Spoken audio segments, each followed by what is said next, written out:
Segment 2. We are back, America. Tom and I have gone back to our neutral corners. Got a fresh cold one.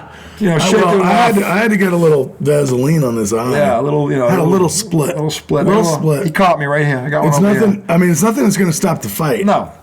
But, I told the ref to get the fuck out of here. Right. Fuck out of my corner with this. Anyway, so. Doctor, get this doctor out of my face. You're going to need a doctor. You don't get the fuck out of here real quick. Anyway, IDD, for those who I don't disagree. Cut it off. That is a redoubtable one. Back from West Virginia on a Man Up Monday. The only question when I was that show. Baseball is back. The Red Sox and Mets are in action. Back with a bang. Back with a bang. Wow, talk about some early returns. Talk about not waiting. Last year, he had a guy, I forget who it was, let's see. I was actually making excuses for the guy. Well, you got to let him loosen up. It was J.D. Martinez. Give him time to blend in and settle down. Get his feet wet. An extra month. And he was blasting him for him. Come on, you're being a little harsh. This fucking guy, Juan Soto, comes in and bing! First at bat, boom. Bing. My parents were there. Got to see Soto hit his first home run. That's pretty cool. In his first at bat. That is pretty cool. In Mets spring training. So it was like their second largest crowd ever down there because everybody wanted to see him. Yeah. He comes up in his first at bat, works like a full count or 2-2, and hits, and it's like he hits the ball to opposite field, 426 feet, like nothing. So it was pretty, obviously it means nothing. No. Symbolically, it means everything. I'll tell you why it does mean something. Because a man who comes into spring training and treats it like that, that you talk about building culture, there you go. He's about business. But that's the business you're in. Mm-hmm. We're in the business of winning, and it doesn't start on March 23rd. Mm-hmm. It starts the first day of training camp, because that's what championship teams do. They don't wait. Mm-hmm. They set, it's called setting a tone. Yeah. That's the term, setting a tone. Yeah. Okay, by the way, if you think I'm wrong, go check out Fort Myers and another new signee, what he did in his first at-bat. Bing! Alex Bregman? Yeah. Setting. Line one? Setting. Line one, Alex Bregman. Bing! To the moon! To the moon! I'll play with, and I love what the kid said in lieu of that bitch crybaby Devers. He's like, I'll play wherever they want me to play. I'm just here to win. What does he do first at-bat? Bing! He's here to win. Did Rafi play? I don't care. He's until I hear him get in front of a camera and go, look, I'm going to do what's best for the team. I want to win, and I'll do whatever. Until I hear him say that, whatever. He's got till opening day to make amends with me. So, in any event, but these two guys came out and did exactly what we hoped they would do. Yeah. Because that's who they are. Yeah. And any team would be lucky to have them. Any team would be lucky to have two guys like this. So both our teams got off to a good start. And again, they're not going to win every game in preseason. That's not my point. My point is these guys are here. They're for real, and they're here to do a job, and that job is winning. And that's the tone that got set in two places yesterday. That is true. So I'm very happy about that. I know he's happy about that. I love the fact that his parents were. That's pretty cool. Yeah. And they were sending me pictures. I was seeing. Now, where are they? And is the Mets training facility in Florida? Port St. Lucie. Port St. Lucie. Yeah. Okay. Yeah. All right. Yeah, that was cool. My parents have been going to Florida for a couple of months of the year. They have timeshare down there or something? No, they just rent a condo for a couple of months. That's nice. Sorry, I'm looking at the stats from the game yesterday to see if Devers played. Oh, in the Blue Jays Red Sox game. Yeah.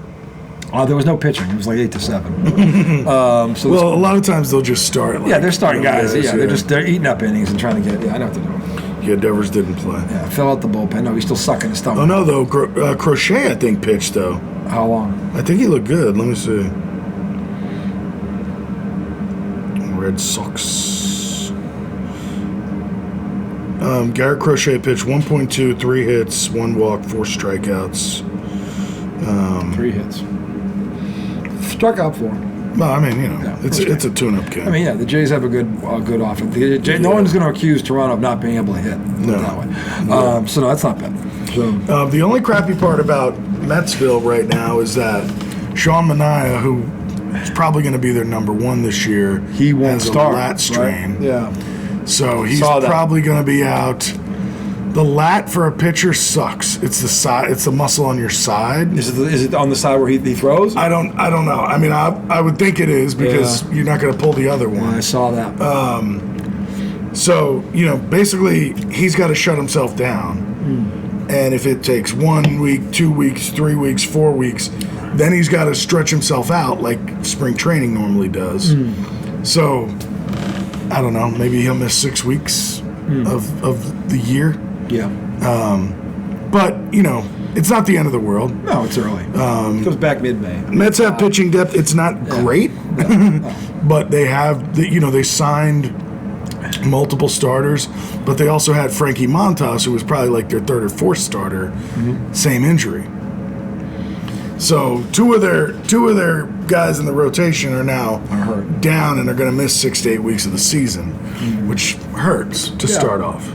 But you've got a lineup, and maybe that can carry you for the first couple months. I mean, and then the pitching comes. A good baseball team, a legit one, is a team that on days when their pitching suffers, they can hit their way out of it, and on days where they can't hit it, when it's on a tee, the pitching can deliver a shutout.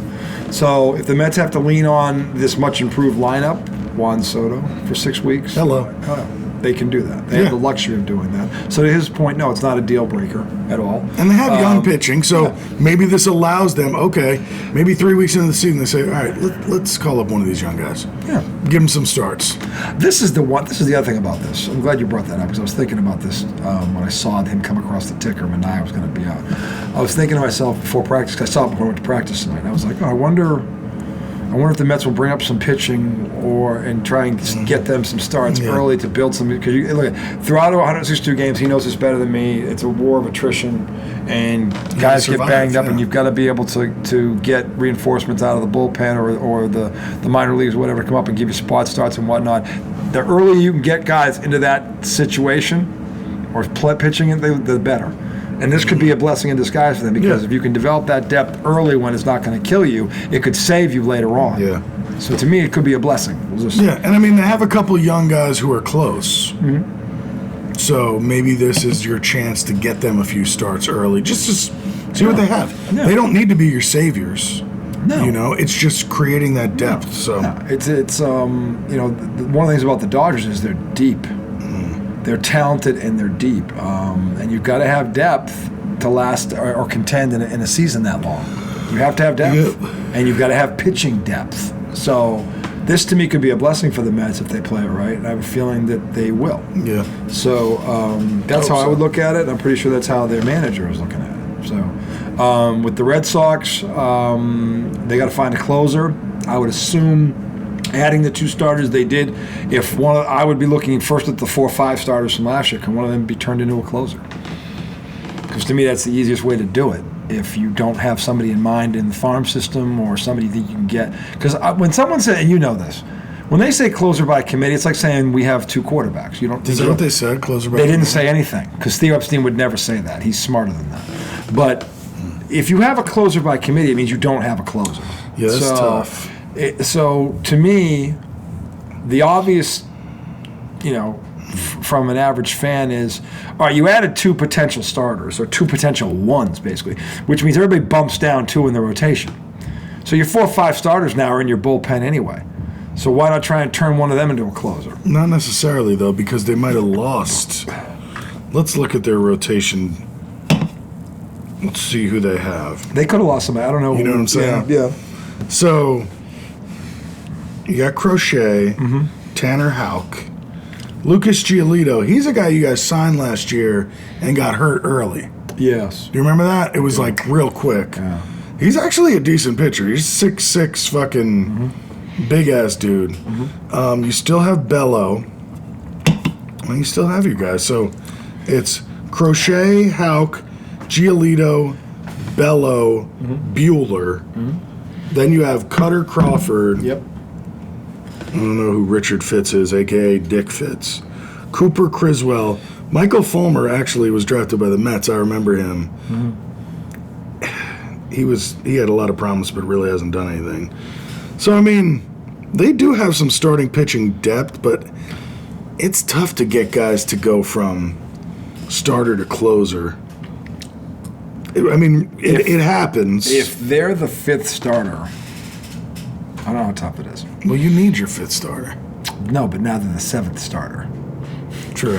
They're not the 5th starter anymore. So the risk now is they're a this. spot starter. Right, but the risk is this, like, you know, let's say Walker Buehler gets hurt. Like, and the tough part is if you don't stretch these guys out now and keep them stretched in the minors, it's tough to bring them up for starts because of how, bullpen guys ready to throw an inning, but not 6. I mean, what I will and what I can say now, because Theo's back in the building, I know he's building up the farm system. Sure. I know that, so I'm sure. I know Theo's already thought about this. So, and he knows that when Kenley Jansen left, and he had to, he was old. They got all they could out of him. They knew, all right, he's up. We have to get a closer. That's probably been on Theo's mind since Kenley Jansen left. I mean, y'all did sign Aroldis Chapman, who is not what he used to be, but that guy's closed a lot of games. Stopgap. Yeah. Maybe as you try to figure out who could... He is your opening day closer. Maybe, is he your closer in July or August? Maybe not. Maybe not. I mean, you just signed Adam Ottavino. Oh, man, you're going to hate him. He throws Frisbees that get deposited. Is he like Rob Upper Deck? Yes, he is. So Skinner, you remember Rob Upper Deck? We'd be drunk, and Skinner. This is the fight. You would love this because when we used to care about the Red Sox. We cared about. Well, this is the Patriots changed that too. But the thing is, like, so imagine if the Red Sox went to the second round of the playoffs this year. From the moment they'd be irrelevant. Given they didn't make the playoffs, the Knicks were in the playoffs last year. I'm talking about the Knicks were in the second round last year, Tom. So if they make it, the Knicks back traded for an all-star big man, Tom, and they're not going to get one step further, Tom, as things are currently construed. Right, because of the top of the league, not because of that. Let's see what happens on March 1st. Okay. Let's just see. You didn't answer my question. Would they be relevant? They would. Baseball's a different It's a lot sport. harder to get to the second round of the playoffs in baseball. No, but baseball's a different animal altogether because not as many teams get in. Yeah, that's one thing, and two, it's a different sport altogether. Pitching, if your pitcher gets hot, pitching can beat hitting, can shut down hitting. So, what I would say about the Red Sox is they were an 81-win team last year. On paper, they look a lot better than they did last year. Ooh. And Timberwolves Thunder 128-128. Is that game on? That's an OT. It might be. This is a 92. We're looking at 2 top 10 teams there right now. Thomas J. But if you want to find that, right, I mean, it might not be. There's more time. There's more time in this game. We can always come back to it. it. That game's going into OT. I was trying to get this thing to flip up. But Adam, so here's the thing about a bullpen: a guy can suck one year and they're good the next, and suck the next. Yeah, I mean, I don't know. Was great for the Mets out of the bullpen a few years ago. Oh, there it is. And there it is. And there we go. Last year he was terrible. Oh, it's 129, 128 now. Oh, 6-6. They fouled somebody. They tried to freeze him. They called the timeout. Oh, trying to ice him. No, I agree with you. I'm just saying that Theo Epstein knows how to build a team. He built 2 world champions in 2 different places. He ended 2 curses. If there's one guy I want in charge of my farm system, it's Theo Epstein, and I think he would agree with me on that. They foul him on a 3? So, I don't know, but it was if he makes this, it's a 3-point game. See if he doesn't wet himself. Could have wetness here. Let's see if there's any. Is there wetness? We don't see wetness here. He's gonna make it. He's gonna make it. Ooh, ice water, dude. Has he got a third one? That's a big one, dude. He could put it out of reach if it's 3. Well, no, that was. I think they fouled him on a 3. He made the first one. They called timeout to try to ice him. Okay. But maybe I'm wrong. I don't know. Okay. Anyway, yeah. So OKC on the verge of losing their 11th game. On the road, I think. Oh, no, they're at home, I think. This is Minnesota going in there. Well, that'd be a big win for the Timberwolves. Anyway. Okay, look, here it is. So, yeah. Oh, you guys have Liam Hendricks, too. Oh. Cancer survivor. Used to be, I think he was a closer for the White Sox. How old? I think he was a cancer survivor. Hope that was right. How old is he? Not sure. So it says the Red Sox have multiple options for closer in 2025. Liam Hendricks, Aroldis Chapman, and Justin Slayton. Slayton, I don't know. Well, the 2 you do know, who do you like better? Well, so Hendricks is recovering from Tommy John. Oh, fuck, I hate that damn thing. But he's ready to return. I hate Tommy John. I think I'd like him a little better because it feels like Chapman's kind of over the hill. One guy's over the hill. One guy's recovering from Tommy John. Yeah. Yeah, I don't know. Like I said, stopgap. I mean, this says Liam Hendricks is first in line, is the closer, and Aroldis Chapman is first in line behind him. If he falters. But who knows? By the end of camp, if this kid Slayton looks good, You don't know anything about him. no. Young kid? Yeah, it says he was a breakout star in 2024. Ooh, breakout star. Breakout. He's got 4 solid pitches, including a fastball that can reach high 90s. That's impressive. And 4 pitches? Mm-hmm. That's actually Which you good. don't usually see that with a closer. Not a closer, no. Oh, Shea just missed a 3. He's- Oh, he might get another shot? Nope. No, he won't. Big win for Minnesota on the road. There goes your MVP, fucker. Anyway, Tatum should get that. But the thing is, look, the Red Sox have options, and Theo Epstein is calling the shots. So I have every confidence that they'll find a closer Yeah. by the time they really need to have one. And again, they have a couple of options. And this kid, this Slayton kid, whoever, 4 pitches. I don't know. How many pitches did Mariano Rivera have? 1. 1. But he was an alien. I know, but he had 1 pitch. This kid has 4. I mean, the Mets closer, he's one of the top closers in the game. He has 2. Fastball slider. Papelbon had 2. And He was really that's good. usually what you see with really good Papelbon was closers. a really good closer. He was, 2. Because if you mess around with too much as a closer, it can get you in trouble. Yeah. And, but who knows? Okay, well, that sounds promising. Yeah, I mean- knock on wood. There's promise there. Yeah. There's possibility there. But, I mean, as much as y'all improved your starting rotation, and the fact that Giolito is coming back healthy this year, that could be, you guys could be good. There's reason for hope on Yawkey Way. There is. And that's why I'm wearing, I don't know if Tom noticed, I am wearing my Red Sox cap this evening. No, you've been wearing that for a while now. No, I haven't. No, I saw you wear that last week. Did you wear it to the basketball game? I've started to see that out more. I don't know if I wore it last week or the last week. I'll be wearing Celtics Thursday night at our playoff game. Anyway, the thing is, I am very optimistic about the Red Sox. Listen to this. What? There was a prediction by Boston sports writer Justin Ledger. He's predicting that the Red Sox will acquire St. Louis Cardinals closer Ryan Halsey, 2-time All-Star and 2024 Major League Baseball saves leader. I think they're going to try to get him at the deadline as a rental last year of his deal. Damn. He's been the subject of trade rumors all offseason. The Cardinals are gutting it, basically. And if you're going to trade somebody, trade him to the other league so you don't see him, which would make sense. And trade him to somebody that has some prospects. And to your point which about- Theo Epstein, we always have prospects Yeah. with Theo Epstein in that. The cupboard ain't bare. This ain't old Mother Hubbard. No, this is Theo. Helsley would stable and see if you did that, and then you have those other guys with closing experience that could drop down to the 8th and the 7th. Now you're looking at a good bullpen. Theo. The power of Theo. Oh, Theo. So, yeah, I am cautiously optimistic about the Red Sox. Because, again, the great unknown is always injuries, and I'm always leery of that because it seems like whenever I get too excited about one of my teams, someone gets hit or hurt. Yeah. And then they're gone for the season. It's like, fuck. So, but if they can, got a nice nucleus. if they can stay reasonably healthy, they've got the manager, they've got the hitter, they've got the ace, they've got a few options at closer. They've got an all-star leadoff guy, and they've got a third baseman who can reach a short porch. So And they also have another third baseman. no, we don't have a third baseman. We have one third baseman. His name is Bregman. Dude. We have one third baseman. Okay. We don't With have the a third. bat on Devers is a better hitter. We have a DH. We have an Okay, either all-star. way. We have an all-star caliber DH. Yeah. That I will say. Yes. He's not Absolutely. a terrible third baseman. 12 errors. Didn't play the whole season.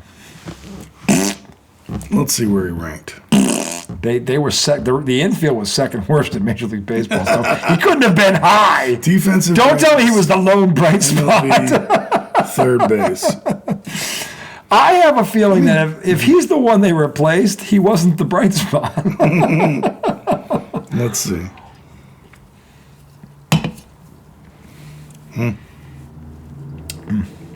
Active leaders and records for fielding percentage as third baseman. Yeah, where was he among third basemen? 18th. Let's see where Bregman is. 18th. Bregman's 6th. Yeah. Tell me there isn't a difference. Yeah, there's a difference. I'm no mathematician, but 6 is a lot better than 18. No. At 6, you're in the playoffs. At 18, you're flirting with the draft lottery. Okay, so Let's see if it shows. 6 versus 18. There it is.